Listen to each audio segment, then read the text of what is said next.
CCI के इजलास के बाद सिंध में जश्न मनाए जा रहे हैं कि कैनालों की तामीर मनसूख हो गई है।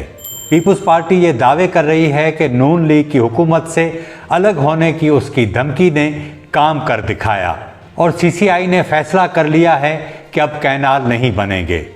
सिंध में दरियाए सिंध बचाओ तहरीक के रहनुमाओं का हिकारत से जिक्र करके सिंध हुकूमत ये क्रेडिट ले रही है कि हमने कैनालों की तामीर मनसूख कराई।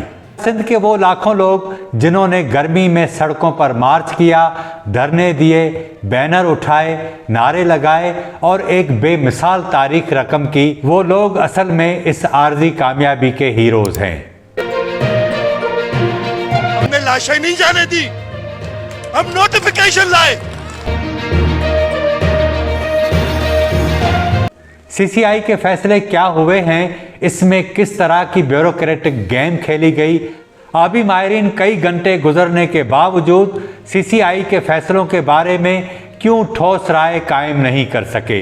पीपुल्स पार्टी ने अपनी जान छुड़ाने के बदले क्या कमिटमेंट की है। सिंध हुकूमत ने कॉरपोरेट फार्मिंग का ऐलान किसको खुश करने के लिए किया, जो हुकूमत करप्शन के बगैर कोई इदारा चलाने का तस्वर तक नहीं कर सकती।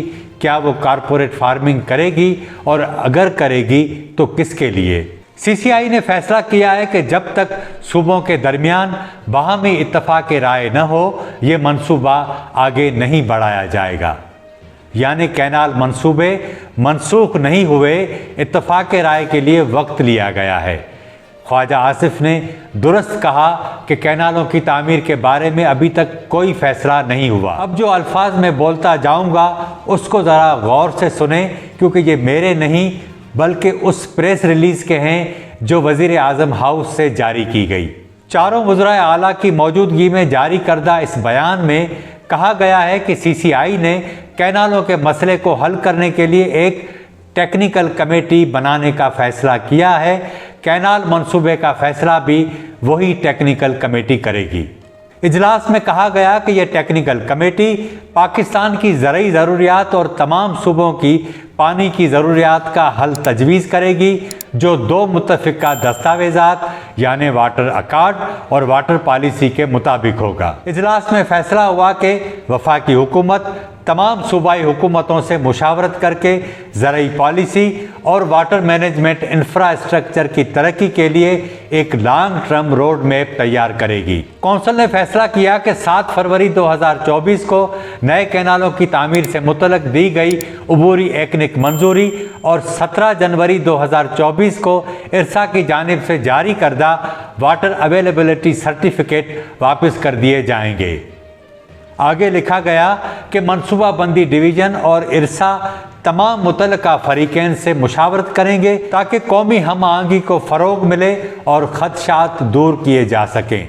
इस इजलास के बाद वज़ीर आला सिंध ने ऐलान किया कि पीपुल्स पार्टी की सूबाई हुकूमत खुद कॉरपोरेट फार्मिंग का मंसूबा शुरू करेगी। आप समझ सकते हैं कि कॉरपोरेट फार्मिंग का ऐलान किसको खुश करने के लिए किया गया है। और अब तो सिंध से ये भी इतलात आ रही हैं कि दरियाए सिंध के कच्चे की ज़मीन भी देने का फैसला होने जा रहा है। आपको याद होगा कि सिंध हुकूमत ने चौलिस्तान और चौबारा कैनाल को कौमी मुफाद के ख़िलाफ़ करार दिया था। वो सीसीआई में रुकन भी थी और इस पूरे मामले में एक फ़रीक भी, लेकिन एक गठजोड़ के तहत सब ने मिलकर नहरों की तामीर वाले मसले को हल नहीं किया बल्कि मौखर किया। यानी सीसीआई फैसला करने में नाकाम रही या ये सब कुछ शऊरी तौर पर किया गया पीपुल्स पार्टी की मर्जी से ताकि उसे फेस सेविंग मिल सके। अगर प्रेस रिलीज़ को गौर से पढ़ें तो बहुत सी चीज़ें वाज़े हो जाती हैं। एक लॉलीपॉप ये दिया गया है कि कैनालों का मामला मनसूबाबंदी डिवीज़न और इरसा को सौंप दिया गया है और उसे कहा गया है कि वो तमाम फरीक़ैन से मिलकर इत्तफाक राय हासिल करे। यानी दोनों को खुला अख्तियार दिया गया है। इरसा तो वो इदारा है जिसने वाटर अवेलेबिलिटी का सर्टिफिकेट जारी किया था। मनसूबाबंदी कमीशन में सिंध की हैसियत क्या है, ये दोनों मिलकर क्या इत्तफाक राय पैदा करेंगे। मुश्तरका मुफादात कौंसिल के मिनट्स आने के बाद अंदाज़ा होगा कि उसमें और क्या क्या तफसीलात हैं। लेकिन जो प्रेस रिलीज है उसमें ये भी लाजिम करार नहीं दिया गया कि कैनालों के मामले पर ये नाम निहाद इत्तफाक राय हो जाएगा तो ये मामला दोबारा सीसीआई में आएगा भी कि नहीं। सीसीआई ने अपनी आईनी जिम्मेदारी इसलिए पूरी नहीं की क्योंकि सारे मिले हुए थे। ब्यूरोक्रेटिक टैक्टिक्स इस्तेमाल की, समझ लिया कि जान छुड़ा ली है। सीसीआई का काम था कि अगर बाहमी मुशावरत से ही फैसला करना था तो कैनालों के नाम लेकर इन मंसूबों को वाज़ेह तौर पर ख़त्म करने का ऐलान किया जाता। प्रेस रिलीज देख लें, न कैनालों के नाम हैं न ही मनसूखी का कोई जिक्र, सिर्फ बाहमी रजामंदी तक मनसूख नहीं मौखर कर दिया गया है। एक बात याद रखें, सिंध हुकूमत बेशक कितने ही दावे करे लेकिन वो ये मुकदमा जीत कर नहीं आई और ये बात जल्द ही वक्त साबित करेगा। जिन्होंने मिलकर ये फैसला किया है उन्हें इस बात का अंदाज़ा ज़रूर होगा कि धोखा सामने आया तो अगली बार सिंध की आवाम का रद्द अमल ज़्यादा शदीद आ सकता है, क्योंकि मोमिन एक ही सुराग से कभी भी बार बार नहीं डसा जाता।